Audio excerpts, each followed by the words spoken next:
Positive negative రెండు ఒకే coin కి two sides అనే కదా అర్థం.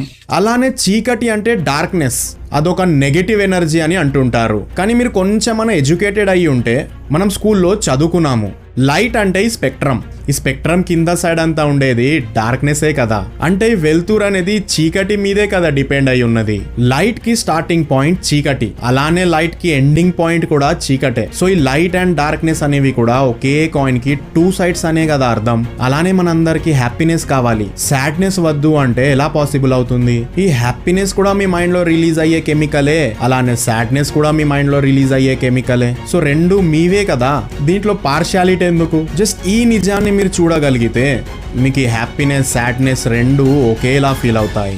సిమిలర్లీ ఒకరు పొగిడినా తిట్టినా సేమ్ అనిపిస్తుంది. ఇంకా బాధపడాల్సిన హ్యాపీగా ఫీల్ అవ్వాల్సిన అవసరం మీకు ఉండదు. మీరు ఈ రియాలిటీని యాజ్ ఇట్ ఈస్ గా చూడగలుగుతారు. ఇన్ని రోజుల నుండి